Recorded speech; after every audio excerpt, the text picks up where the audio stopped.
Yeah, humbling. Tough night, no doubt, no doubt. It's not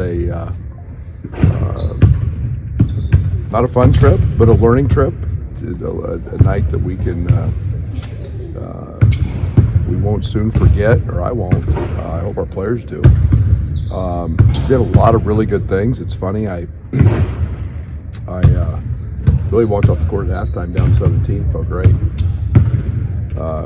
12 of 14 from two against the number one defense in the country, and then look up and we're down 17. And it was challenging because I thought I thought of our 16 threes, I thought two were hard, and KJ takes some hard ones and makes them, and so we were going to live with some of those. But you make five of those, and it's a 2-point game, and that's 30%. So the second half got off to a horrendous start, and I thought Kyle Boswell, the job he did on Cooper was special. Knocked the ball away from him 3 or 4 times, had him thoroughly frustrated. But they were good, and they're as good a team as we have seen. They reminded me a little bit of the UConn team last year, just in terms of I thought they were extremely, extremely physical. They've got grown man bodies. I thought their role players, if you want to call them that, Khan and Mason and Sion, they're just so physically strong and look like defensive ends. So, and I thought that impacted us. And then their shot making, off the flares. So, tough night. Tonight we got to bounce back from. Tonight we've got to learn from. It obviously wasn't our best night, and probably not at the greatest timing for us in terms of lack of practice and so on. But nobody cares about that. We'll be better for it, and we'll keep these guys hungry and fighting. And now we get Iowa, who's got 2 of the premier wing players in our conference, and Dix and Sanford. Both those guys are elite scorers. Iowa plays in the random, as I call it, as well as anybody in the country in terms of just finding offense. They've got a loss with Owen out. They've adapted very well to that in terms of finding a way to play. Play a lot of guards, and still mix up defenses. Play zone, play the press, play man. So we'll see it all. We'll have to adjust to that, and back to Big Ten play. Coach, what have you seen from your team's defense over the last few weeks? Are there some points of emphasis or some common denominators there? Well, we're really small. You lose Merez. You play a lot without Tommy. I thought Tommy was tremendous, on the defensive side in a game that was very tough, with 3 blocks, with playing downhill, and drop. I think those are things that we've got to have guys in practice. As you guys know, when you don't have the ability to practice, you all are smart guys. When you don't have the ability to practice, you don't have the ability to change. And Tommy's a quarterback. He's got to, he's the communicator. He's got to communicate every ball screen coverage and handle that. And when you don't have him in practice, there's no sense trying to change stuff that will impact everybody else. So we haven't had that opportunity, and I thought their guards were really physical in terms of Dukes. But and the most disappointing thing on the defensive side was we fouled too much, especially in the first half. But it's different. We're playing some different guys in different positions that we've gone away from since Merez hasn't been with us. But we'll handle that stuff accordingly. You talk in New York about maybe losing a little bit defensive bite. Is there an area you see or feel that you notice when it's not there? Well, you don't replace 6'9", 250, and as you know, you guys have watched enough of his games. He's strong, he's athletic, he's physical. You know, there's no one to replace that with, and you know, there's an aggressiveness that goes with that. There's an attitude that goes with that. There's a comfort for the other guys. I think that you know, we feel great about Bam and KJ, knowing that you know, we've got two very physical guards. We've been very physical all year when we've had those three. You know, Tommy weighed in day of a game at 236. He's played most of the year at 248. You know, that takes a toll as well. So again, I think our defensive stuff has been more about just lack of practice and having guys. And as you guys know, you get sick and you don't feel good. Your energy's not near as good. Now we're at least back to being able to have some guys in practice and get some things done that are positive. On that note, where do you feel like Tommy's at in terms of how he's feeling, his energy, as far as conditioning and everything like that? Conditioning's probably 65-70%. We went yesterday. We practiced yesterday, and you know, it's the thing that goes into it with Tommy is, you know, he's still got rolled ankle, he's still got, you know, purple ankle, and so just time. You know, we got an academic load where he goes all morning.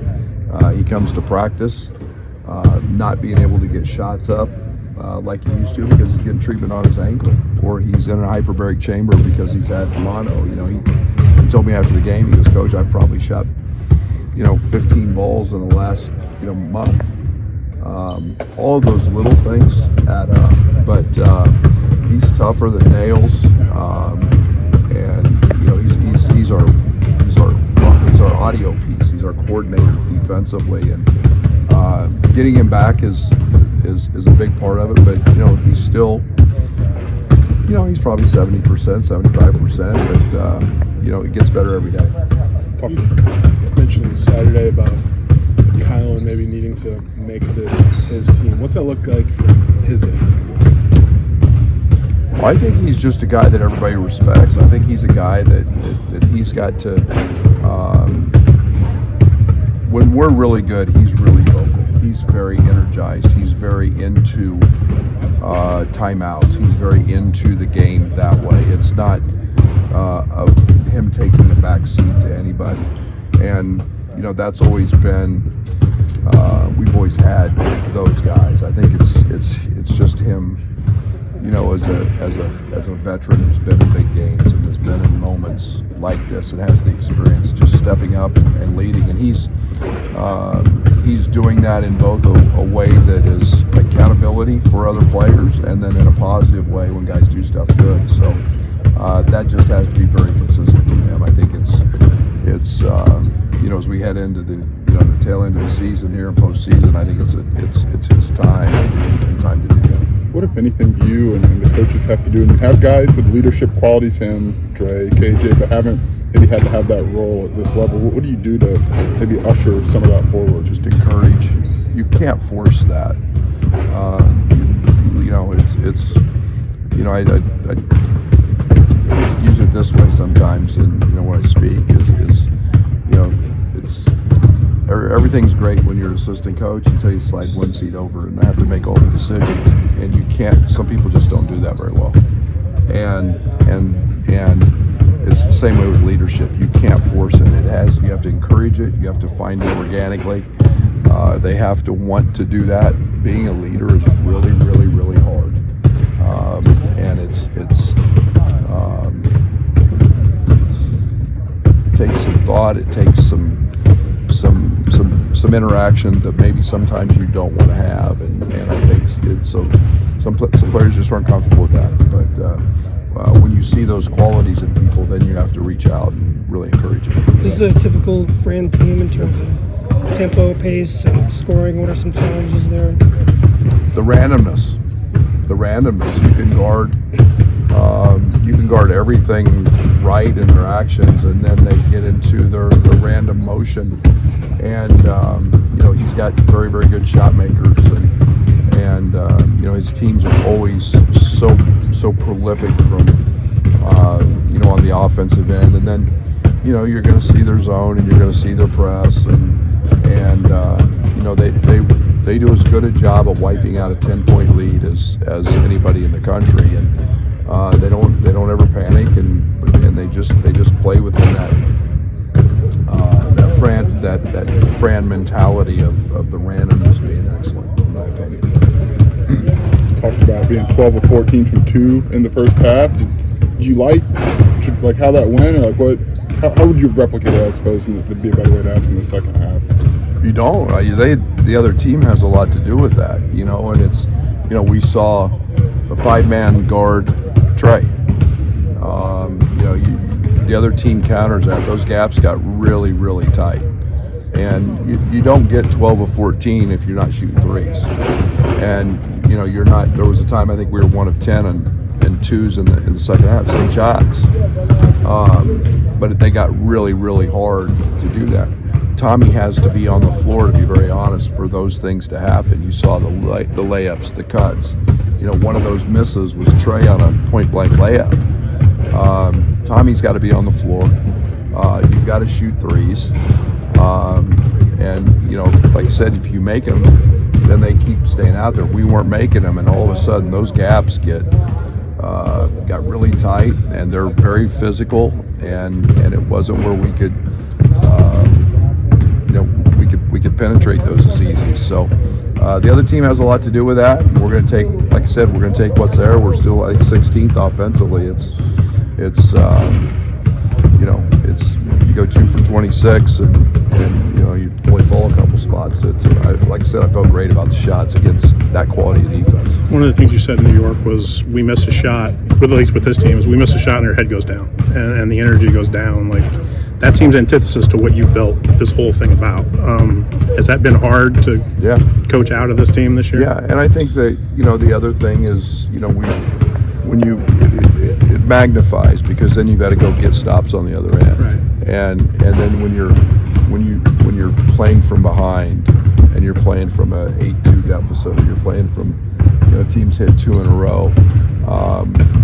When we've been great, we get stops and we can run, and we've proven we're electric at doing that. But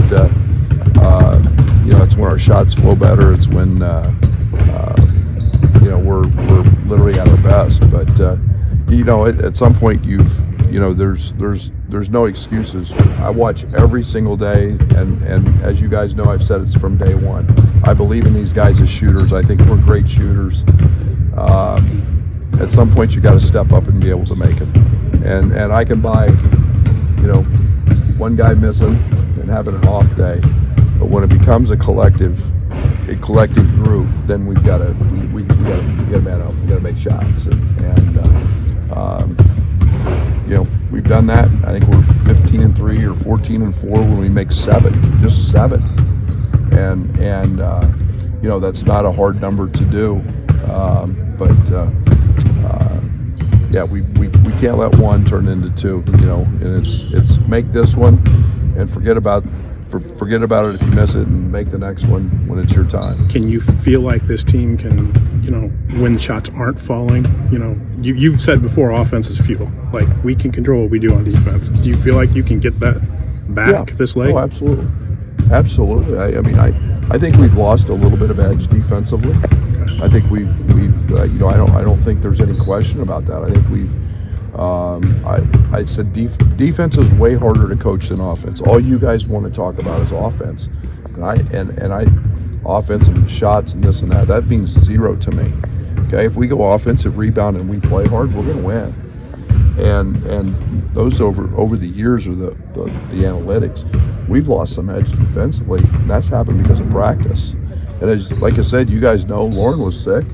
Hell, he was walking around like death for 2 weeks. When you don't have any energy, and you don't have any vibe and any positivity, it takes a lot out of you. And defense is about an aggression, and it's about an energy, and it's about a chemistry that has to happen.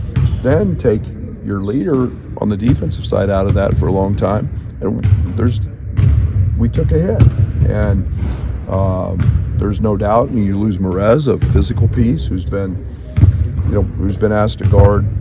I was disappointed for Merez, because I've been talking all year about him guarding Cooper, and he doesn't get that opportunity. So You know, it's just it's some things happen, but we've got to get that bite back. We got to get that edge back. Still sitting